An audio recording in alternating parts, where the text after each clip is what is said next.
Andy Stanton has been a stand-up comedian, a film script reader and a cartoonist, amongst other things, before he became a children's author. He's best known for his Mr. Gum series of books, which have won numerous prizes, including the Red House Children's Book Award, 2 Blue Peter Book Awards for Best Book with Pictures, and the inaugural Roald Dahl Funny Prize. Andy met recently with Nikki to talk about his career and his latest work. In the reading corner today, I'm almost giddy with excitement because we have Andy Stanton. And Andy Stanton's going to talk to us a little bit about his new book, The Paninis of Pompeii. I'd like to start actually, Andy, by asking what your panini moment was. Were you actually eating a panini when you came up with the idea? No, me and my brother have this thing where we've decided that paninis are the most boring food of all. You know, like, oh, come to our cafe, we've got paninis. We always say it like that. So that expanded out into boring things, are paninis, and boring people are paninis. So just as with Mr. Gum, where the whole series is set in a town called Lamonic Bibber, because Lamonic Bibber meant for me anything that was rubbish. It was just nonsense. Nonsense words that I came up with one day. I'd say, oh, that film was a complete load of Lamonic Bibber, you know. So the Mr. Gum series is set in a load of old rubbish, Lamonic Bibber, and the Paninis of Pompeii is about a bunch of boring people, but they're not boring really. But it's just a little thing that makes me happy. Brilliant. Okay, I'd like you to this morning to be the professor of humour for us, and we talk a little bit about being funny. Funny is one of those things that often it's under a big umbrella term, but there's such a wide range within what it means to be funny and to create humour, isn't there? Yeah, there's all sorts of different funny. There's very dry, ironic humour, and then there's broader stuff, and then there's sort of quite domestic. Like, for example, I think Horrid Henry is sort of a domestic comedy, really. It's a domestic sitcom. Whereas my stuff is more kind of conceptual cartoons. And my stuff is a lot more surreal and involved with, or concerned with, kind of the form of things. I'm always messing around, as you know, with books pretending to finish early and sort of chapters that don't exist, and actually breaking the fourth wall and talking, addressing the reader directly, or sometimes my characters know they're in stories. So there's all sorts of types of humour. I think it gets a bit marginalised, and certainly for kids, because people forget that humour isn't the only tool you use. I've always been really careful to remember that it's just a tool, even though it is a tool that's very at the forefront of my books. What I'm trying to do is the same as any author is trying to do, is to hook the reader into a set of characters and storylines they can care about, with real emotions and real stakes and consequences if things go wrong. So that's always the challenge. When you write narrative, that's always going forward. When you write jokes break narrative, they break momentum, they go to the side. So the trick is to keep the narrative going forward, but to also take this big raft of wingmen and wingwomen and digressions with you at the same time. So you're bringing a whole phalanx of things forward. And writing humour is hard. All writing's hard, but you have particular problems with humour in that they can get in the way of forward momentum. So that's the game, that's the challenge. But I think if you realise that, I think in adult books you often hear sort of, oh, wonderful, a comedic triumph, awfully dry, awfully droll.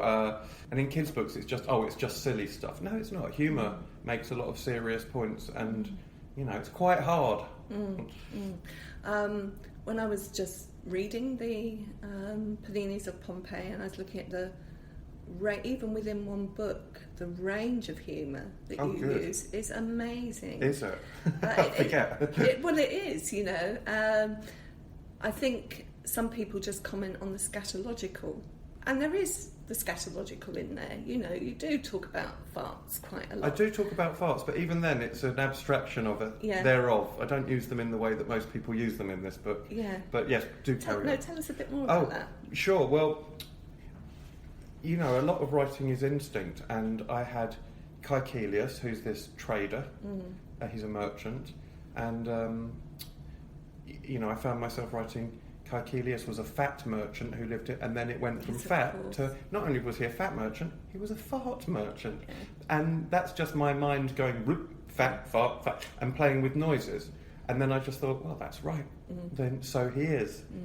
That feels good. And then farts in the book, in my version of Ancient Pompeii, turn into this bizarre currency where they're traded down at the market, and they seem to be delicacies that are offered round at dinner parties. So it tickles me to, I think, again, talking about marginalisation, in kids' books, it's really easy to go for poo, knickers, wee humour. And I like to, as much as anyone, I like a good gag like that, but when it becomes the raison d'etre of the books, I don't appreciate that. I think kids deserve better. I like to find new solutions, so it's funny for me to have farts, but to use them in this way that doesn't make any sense at all. To tell kids in some way, funny, laugh at fart, but then what am I doing with it? And, my friend was reading it out to her sons the other day, and the little one's 5, and it blew his mind. He was, but Mummy, you can't, how can you hold a fart? How are they, what are they? And exactly. So I like to put little open doors to kids, but then trip them up a little bit. That sounds wrong, but but actually push them a little further than they knew they were going to be pushed. I think I'm generally lucky in that there are some scatological things in Mr. Gum too. There's gruesome and there's gross out humour in Mr. Gum, but it's only there to seed the rest of it, and just to it's a case of keeping kids safe while they read and letting them have easy laughs here and there, but then going, now I've got you. Let's come a bit further with me. I think there's a number of points in there. One is that you can't use these things gratuitously. Exactly. Because actually kids see through that, really. If there's nothing beyond that. I'm bored of it. Yeah. I think the other thing is that it probably serves a purpose for children in a way that it enables them to push against boundaries of what norms are and to discover what those are and to play around with that. Yeah, I like the idea that a 6-year-old will get something different than an 8-year-old out of my books, and probably something different again from an 11-year-old. In Mr. Gum, there's a bit where Friday O'Leary makes this bizarre speech in this kind of weird rustic, there you'll be old wives' tales, a beldering and a blimmering and a blabbering, and it'll be now. And then Polly goes, sorry, Friday, what you on about? And Friday goes, no idea, actually. And that's to take that whole speech that Friday jumps into is taken word for word from Bram Stoker's Dracula. Wow. And that's in Mr. Gum and the Biscuit Billionaire, the second Mr. Gum book. And it really makes me laugh because the speech itself is funny, that's why it appealed. Having him talk in this crazy way and then going, I've got no idea what it was on about, is funny. But then, a kid who might read that at 8 or 9, maybe they discover Bram Stoker's Dracula at 15, 16, maybe they're taught it in school. And then they suddenly go, hold on a minute, I reckon, and then their mind explodes all over again. Yeah. Was that in that book I used to read as a kid? And that's what I call a time bomb joke. But it's about working on different levels, and it's about making seemingly silly things resonate, and their way, to me, their ways into conceptual thinking, or as in fact the whole of. They sound very grandiose, don't they? My books are ways into conceptual thinking. But I mean, the Paninis of Pompeii for me is an insane remix of a Latin textbook I had to study at school, which I think it was called the Cambridge Latin course or something. And I hated Latin. I only had to do it for a year or something. We didn't have a good teacher, but we had a textbook based around a merchant called Caecilius, and I love the idea of remembering things or knowing enough about something to know what the beats are, to know what the conventions are, and then running with it and knowing that you're going to then tangle it up and get it wrong out of all proportion. After I wrote The Paninis of Pompeii, I managed to con my publishers into giving me a research trip to Pompeii. I had to go to Rome to do something, and I said, "Can I go and research Pompeii?" I love the idea. Really did? Yeah. Oh, you really? Yeah, but after it was already put to press. So I love the idea that I wrote the book and then researched it once it was too late. That makes me laugh conceptually, but it will come in useful. I was going to say, it's a series, isn't it? We've got plenty of opportunities later. It was funny going to Pompeii and seeing all the things I'd got wrong that I didn't mean to get wrong. I was like, oops, they didn't have drainage woods. All the things that I get wrong on purpose, like, you know, they didn't actually, as far as anyone knows, trade and eat farts in ancient Pompeii, and they didn't invent pencils with rubbers on the end. I'm surprised to hear that. Yeah, well, I'm sorry to pop your bubble, but those things, they're me adding my flavour. But when I go there and they go, they haven't got drainage. Well, oh well, some historian's going to point that out. At which point I'll just say, well, it's surrealism. Yeah, it's fine. They do now. Yeah. But again, I really like the gap between what we think we know and how authoritatively we go around talking about things we don't know all the time. Really, we're always giving advice to friends and and that's good. Yeah. But how much do we really know? So that's the sort of stuff that interests me. Yeah. That's the machinery under the silliness, and then the other thing, I mustn't lose sight of the fact that hopefully I'm just trying to make people laugh as well. Yeah. But I do think that the world is such a confusing place that you just have to throw up your hands and go, well, not all of it makes sense, does it? Let's have fun with that. Yeah. Just be nice to each other and have a laugh. Yeah.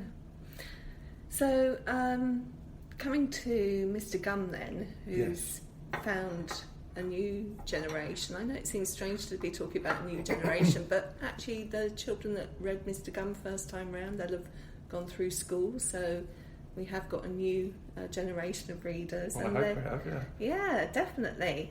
And he's about to become... He's going to the theatre. Actor. Yes. Okay. That's the one, I think. My goodness me, so tell us a bit about writing that. Well, the National Theatre approached me and asked if I would like to turn Mr. Gum into a play.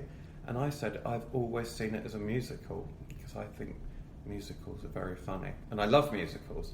I love how they're a mix of high sophistication because they're such crafted things, but they're also such brazenly string-pulling, manipulative things. They're all about manipulating the audience in the most brazen way possible, but then dressing it up to make it as subtle as possible at the same time.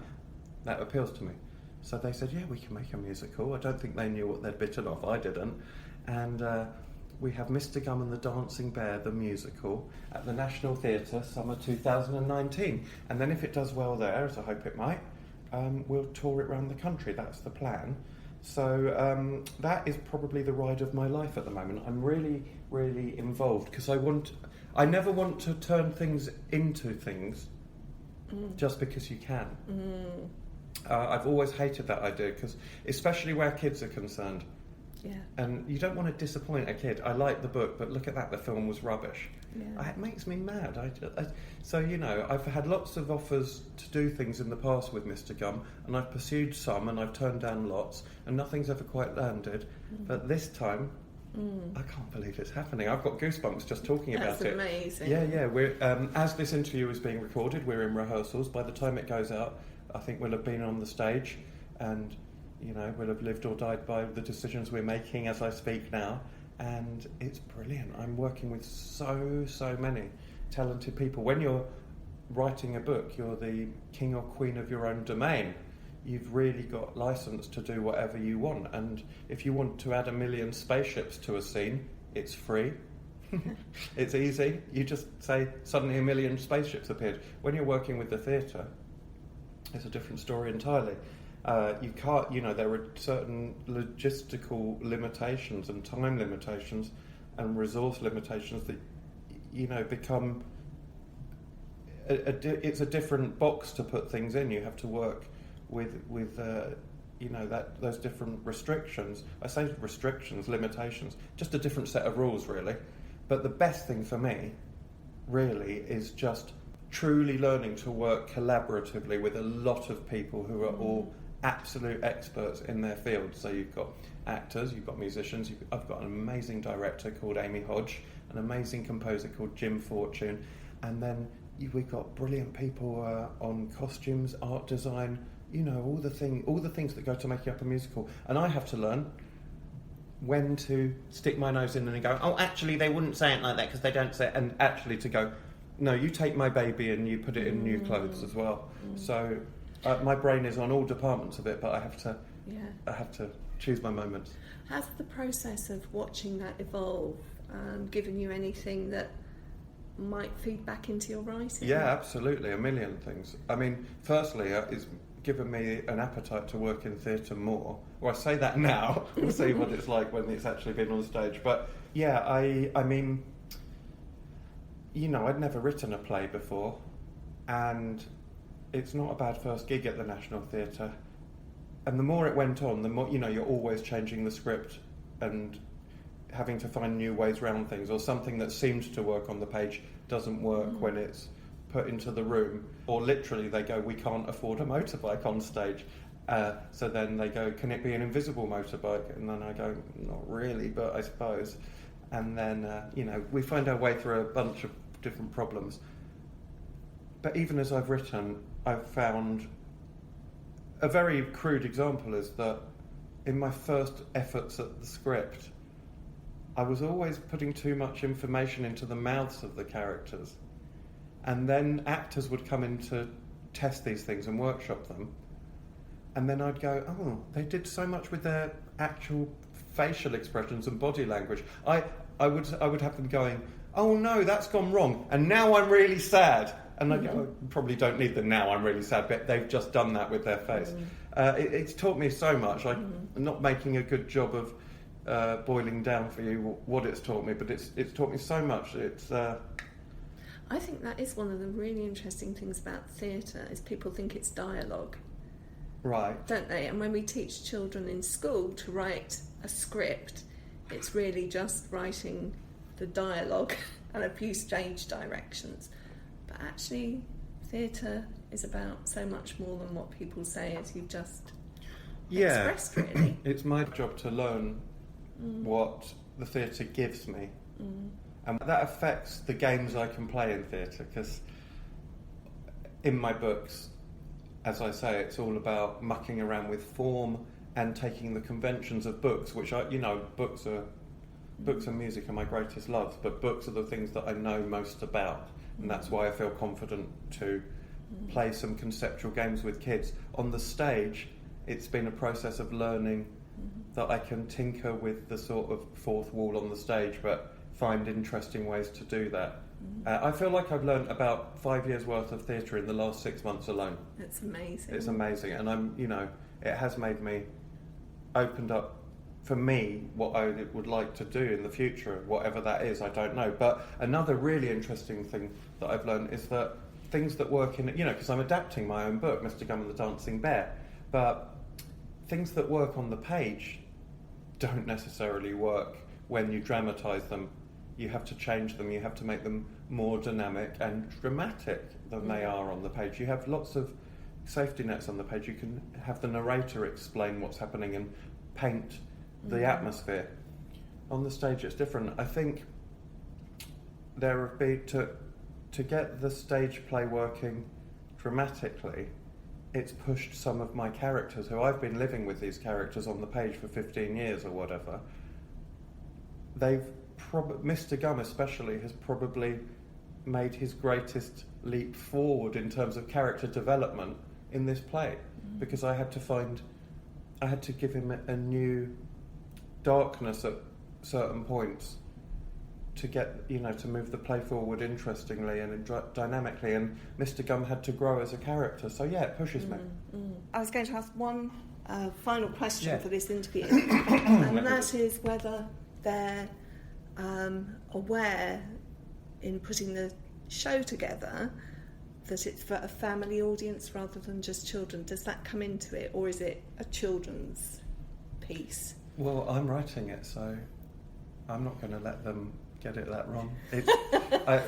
My books, as you know, are enjoyed by children and they're enjoyed by parents and teachers as well. I'm very lucky that I wrote something that, well, I wrote it to entertain myself and kids, and I'm a 45-year-old man, so I've you know, I don't like to talk down to kids. I try not to, and I like to, as I say, push them a bit further. And I think kids deserve a lot more credit than people sometimes give them. So that's the joy of the show, is that there are things. It's for a family audience, as you say. There are jokes in there that not every kid will get, but I like talking on stage at book festivals when I'm talking to kids with their parents, because I play to both age groups at once, and the adults get the chance to come to the kids' level and enjoy the show at that level, and the kids now and again might miss a joke or not fully understand something, but because they're with the adults, it brings everybody together. The kids know something's going on that's a tiny bit above their head, not a lot, here and there, and the adults come to the kids' level, and it works. Did that make any sense at all? That made perfect sense. Well, so, Andy, can I just say thank you? Thank you. Thanks for listening to In the Reading Corner with Just Imagine. If you've enjoyed this podcast, you can find many more on the podcast section of our website, justimagine.co.uk, plus via iTunes or your usual podcast provider. Don't forget to pass the pod and recommend this fantastic free resource to your friends and colleagues. Just Imagine also has a free fortnightly newsletter packed full of the latest news, CPD training, reviews and giveaways. To sign up, visit justimagine.co.uk/newsletter.